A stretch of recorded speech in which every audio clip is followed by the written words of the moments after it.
आज इस वीडियो में आपके साथ शेयर करेंगे कि अगर आप योनो एसबीआई पहले यूज करते थे तो अब आपका जो योनो एसबीआई है उसमें एक नया अपडेट आ गया है। इसका जो लोगो है वो भी बदल गया है और इसका जो इंटरफेस है वो भी आपका बदल गया है।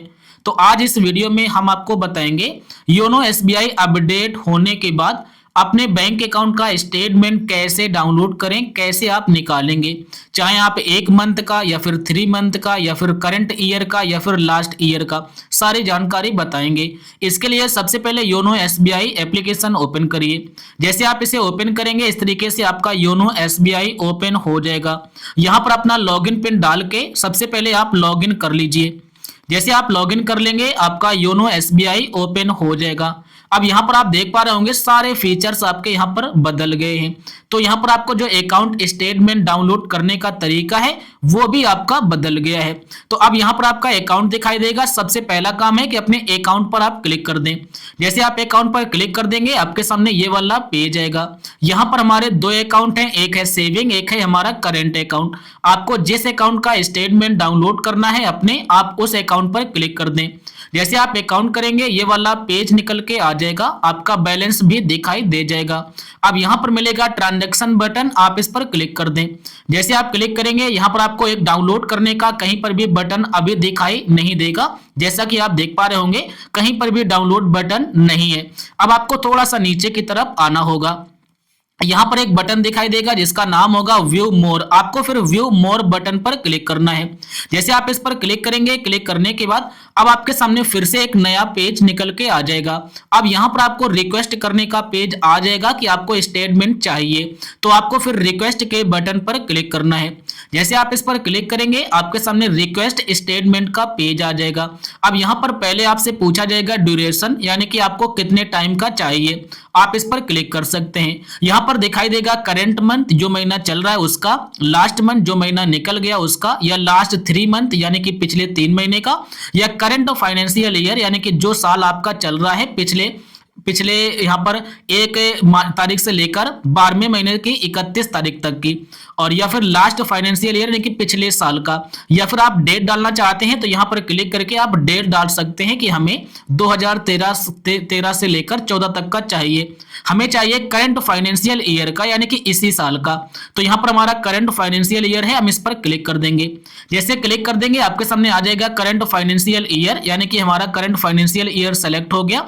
अब करंट फाइनेंशियल ईयर का मतलब है कि किस साल का, 25 से 26 का, 24 से 25 का, 23 से 24 का, अपना यहाँ पर चूज करना होगा। अब जैसे मान लीजिए हमें 24 से 25 का चाहिए तो हम यहाँ पर 24 से 25 को चूज करेंगे। अब यहाँ पर आ जाएगा पीडीएफ फॉर्मेट, आप पीडीएफ को रहने दें। यहाँ पर आ जाएगा इंक्लूड ऑल अकाउंट, यहाँ पर समरी। ऑल अकाउंट का मतलब होता है कि अगर आपका सेविंग अकाउंट है, करेंट अकाउंट है, या फिर आपका पीपीएफ अकाउंट है, एफडी अकाउंट है, म्यूचुअल फंड्स अकाउंट है, तो सारा का सारा आपका डेटा एक ही स्टेटमेंट में आ जाएगा। अगर चाहिए तो आप ऑल समरी पर क्लिक कर दें। हमें नहीं चाहिए, हमें सिर्फ इसी अकाउंट का चाहिए, तो मैंने इसे इनेबल नहीं किया। अब यहाँ पर कहेगा ईमेल पर लेना चाहते हैं कि आप डाउनलोड करना चाहते हैं। ईमेल पर लेना चाहते हैं तो ईमेल पर क्लिक कर दें। आपके नंबर में जो आपके अकाउंट में जो ईमेल रजिस्टर होगा आपके मेल आईडी में सेंड कर दिया जाएगा। अगर आप यहीं पर डाउनलोड करना चाहते हैं गैलरी में तो आप डाउनलोड पर क्लिक कर दें। अब जैसे मैंने डाउनलोड पर क्लिक कर दिया, अभी हमारा जो यहाँ पर स्टेटमेंट है तुरंत यहाँ पर डाउनलोड हो जाएगा। थोड़ा सा समय लगेगा, जैसा कि आप देखिएगा डाउनलोड हो गया, देख सकते हैं डाउनलोड हमारा हो गया। अब यहाँ पर आपका एक पासवर्ड लगा रहता है, आपको पता होगा पासवर्ड हर एक बैंक के पीडीएफ में लगा होता है।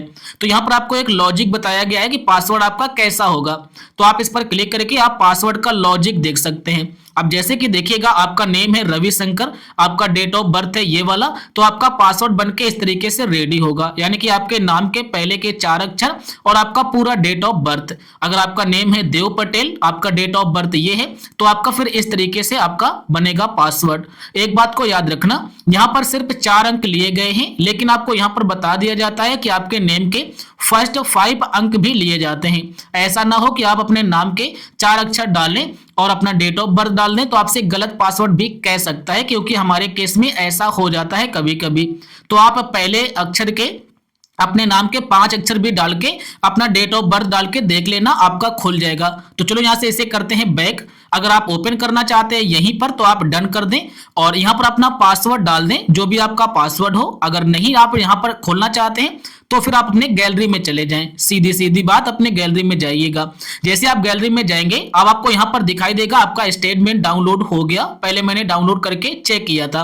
अब इस पर हम क्लिक करेंगे। अब यहाँ पर आपका पासवर्ड यहाँ पर मांग रहा है, तो आपका जो नेम हो अपने नेम के पहले के सबसे यहाँ पर कैपिटल लेटर के अक्षर डालेंगे। हम यहाँ पर अपने नेम के पहले के 4 अक्षर डालते हैं तो नहीं ओपन होता है, हम डालते हैं 5 अक्षर।